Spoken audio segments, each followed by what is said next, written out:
ہمارے پینل میں ایک اور اہم مہمان شامل ہیں جناب قاسم سید صاحب، سینئر صحافی ہیں. ہم ان سے جاننا چاہیں گے کہ ہندوستان کے جو موجودہ حالات ہیں اس میں ایک خوف کا ماحول ہے، دہشت کا ماحول ہے، اور ہر انسان ڈرا ہوا ہے، صرف مسلمان نہیں، دلت بھی، دیگر مائنورٹیز کے لوگ بھی. اور جب ہم تاریخ کا مطالعہ کرتے ہیں برٹش دور کا، تو اس وقت کے بھی حالات ایسے ہی نظر آتے ہیں کہ مسلمانوں میں خوف کا ماحول تھا، ڈر کا ماحول تھا، جس کی وجہ سے جنگ آزادی کی تحریک شروع ہوئی. تو کیا آج کا دور بالکل اسی دور جیسا ہے یا فرق ہے آج کے خوف میں اور اس وقت کے خوف میں؟ قاسم سید صاحب. بسم اللہ الرحمن الرحیم. تمام اہل وطن کو یوم آزادی کی مبارکباد کے ساتھ ملت ٹائمز کو اس اچھے پروگرام کے انعقاد کی مبارکباد پیش کرتا ہوں.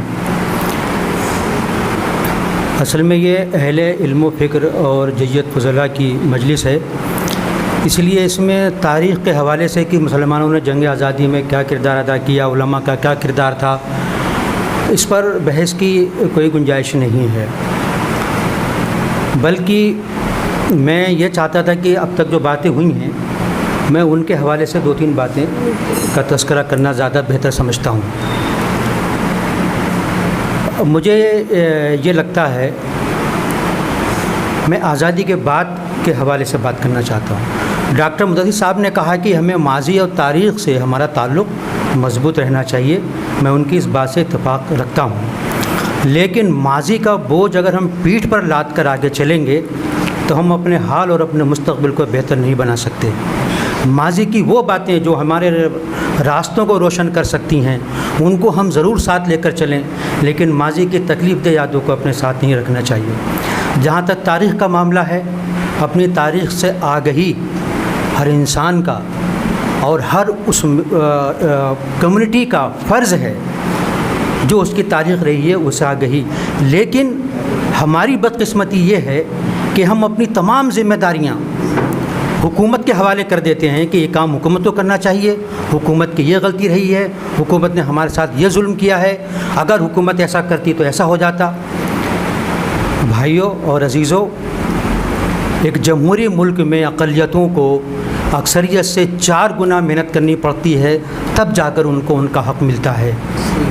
ہمارا سب سے بڑا مسئلہ یہ ہے کہ ہم اتنی محنت نہیں کرنا چاہتے، ہم اتنی محنت نہیں کرتے جتنی محنت ہمیں کرنا چاہیے، اور ہم حق پورا مانگنے کا اپنا حق سمجھتے ہیں. تو ایک یہ بنیادی غلطی ہے.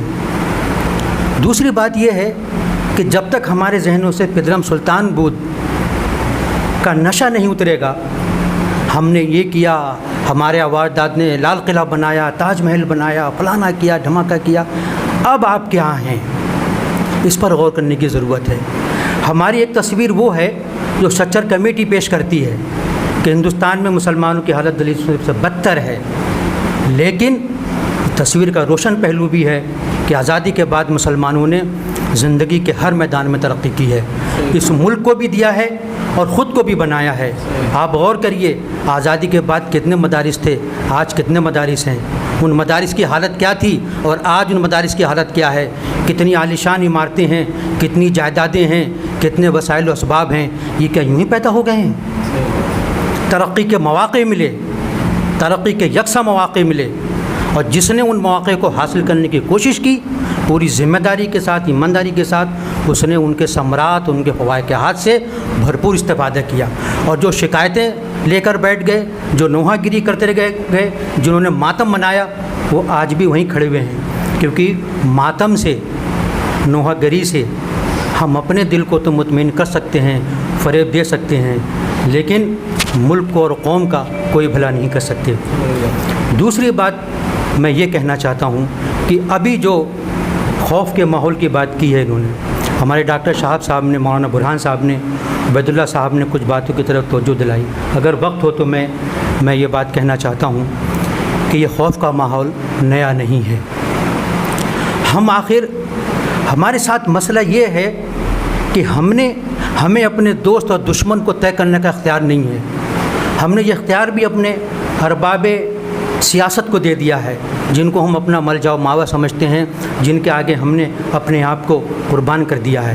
وہ کہتے ہیں کہ دائیں چلو تو ہم دائیں چلتے ہیں، وہ کہتے ہیں بائیں چلو تو ہم بائیں چلتے ہیں، وہ بتاتے ہیں کہ یہ تمہارے دشمن ہیں، یہ تمہارے دوست ہیں، لیکن ان کے دشمن اور دوست وہ خود طے کرتے ہیں۔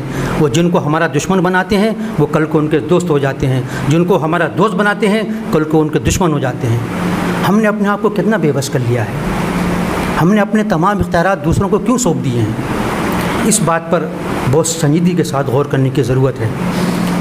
آزادی کے بعد مولانا ابوالکلام آزاد نے غالباً 1952 یا 53 میں لکھنؤ میں جو اجلاس ہوا تھا، وہ تاریخ ہو سکتا ہے سن مجھے یاد نہ ہو، جس میں انہوں نے ایک مشورہ دیا تھا کہ مسلمان اپنی کوئی سیاسی پارٹی نہ بنائیں، مسلمان اپنے آپ کو، ان کے کہنے کا مطلب یہ تھا کہ کانگریس کے حوالے کر دیں، اور ہم نے پوری ایمانداری کے ساتھ، پوری دیانتداری کے ساتھ اپنے آپ کو کانگریس کے حوالے کر دیا۔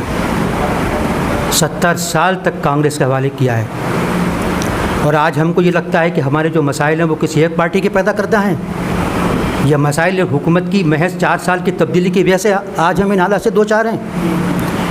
ان حالات کو ایک تسلسل کے ساتھ پیدا کیا گیا تھا، اور آج جو کچھ ہو رہا ہے وہ سابقہ حکومتوں کی پیدا کی ہوئی نہیں ہوئی تھیں۔ کیا مدارس کو پہلی بار نوٹس جاری کیا گیا ہے؟ آپ یہ کیوں بھولتے ہیں کہ کانگریس کے دور حکومت میں بھی مدھیہ پردیش اور راجستھان کی سرکاروں نے مدارس کو نوٹس جاری کیا تھا کہ وہ اپنا جھنڈا لہرائیں؟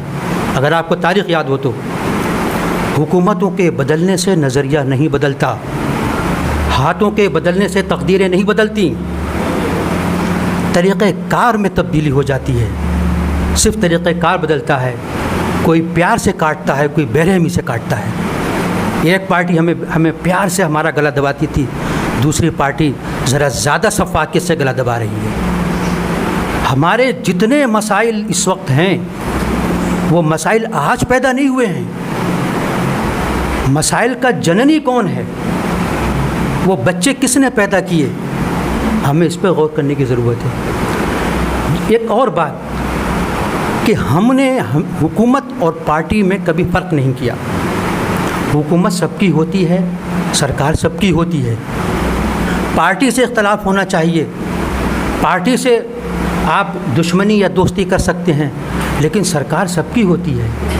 سرکار ایک آئین کی پابند ہے، وہ آئین جو ڈاکٹر امبیڈکر نے دیا تھا، اور جو لاکھوں ہندوستانیوں کے، میں سے مسلمانوں کی بات نہیں کر رہا ہوں، لاکھوں ہندوستانیوں کی قربانیوں کے بعد وہ آئین تیار ہوا تھا، جس کے بارے میں ڈاکٹر صاحب نے کہا، اور انہوں نے کہا ہمارے ڈاکٹر صاحب نے کہ آئین کے بنیادی ڈھانچے کو نہیں بدلا جا سکتا۔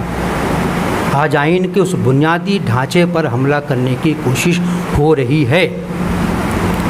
اس لیے کبھی یہ مت کہیے کہ مسلمان خطرے میں ہے، کبھی یہ مت کہیے کہ اسلام خطرے میں ہے، کبھی دین بچاؤ کا نعرہ مت دیجیے، بلکہ دیش بچاؤ کا نعرہ دیجیے، آئین بچاؤ کا نعرہ دیجیے۔ جب آئین بچے گا تو دیش بھی بچے گا اور مسلمان بھی بچے گا۔ ہم جس آئین پر ایمان رکھتے ہیں اسی آئین ہم کو کامن سول کوڈ کی بات بھی کرتا ہے، اور ہم جب بھی کہتے ہیں کہ ہم آئین کو مانتے ہیں تو ہمیں یہ بھی ان تمام چیزوں میں تفریق کرنی پڑے گی کہ ہم اپنی چوائس کے حساب سے آئین کو مانیں گے کہ ہم آئین کی یہ دفعہ مانتے ہیں، یہ دفعہ نہیں مانتے ہیں۔ اور آخری بات، میں چونکہ یہاں علماء کرام کی اکثریت ہے، میں یہ کہنا چاہتا ہوں کہ وہ مسائل جو ہمارے اپنے پیدا کردہ ہیں ہم ان کو تو کم سے کم حل کر لیں۔ ہم ایک عید کرنے پر تو راضی ہو نہیں سکتے، اس میں تو حکومت کا ہاتھ نہیں ہے۔ ہر چیز کے لیے، ہر مسئلے کے لیے حکومت کو ذمہ دار ٹھہرانا یہ خود فریبی کے سوا اور کچھ نہیں ہے۔ اس لیے اپنے مسائل کے وہ جو ہم نے پیدا کیے ہیں ہم ان کے بارے میں تو طے کر دیں۔ آج مسلمانوں کو اتحاد کی ضرورت ہے، ان بنیادوں پر اتحاد کی ضرورت ہے جن میں کم سے کم اختلاف ہو۔ ہمیں اختلاف میں اتحاد کا راستہ تلاش کرنا چاہیے کہ نہ ہم اتحاد میں اختلاف کے راستے تلاش کرتے ہیں۔ ہم کوشش کرتے ہیں پوری کہ کہاں پر اختلاف پیدا کر سکتے ہیں وہاں پر اختلاف کا بہانہ بناتے ہیں۔ یہ ہمارے علماء کی سب سے زیادہ ذمہ داری ہے، اس لیے کہ ہندوستان میں آج بھی علماء کے اوپر عوام الناس آنکھیں بند کر کے عمل کرتے ہیں، اس لیے ان کی دوہری ذمہ داری ہو جاتی ہے۔ تو میری یہ درخواست ہے کہ ہمارے علماء کرام ان باتوں کی طرف توجہ زیادہ دلائیں اپنی تقریروں میں، اپنی تحریروں میں جن میں اتحاد کی باتیں پیدا ہوتی ہوں۔ اور آخری بات اور کہ یہ دور میڈیا کا دور ہے، مجھے بڑے افسوس کے ساتھ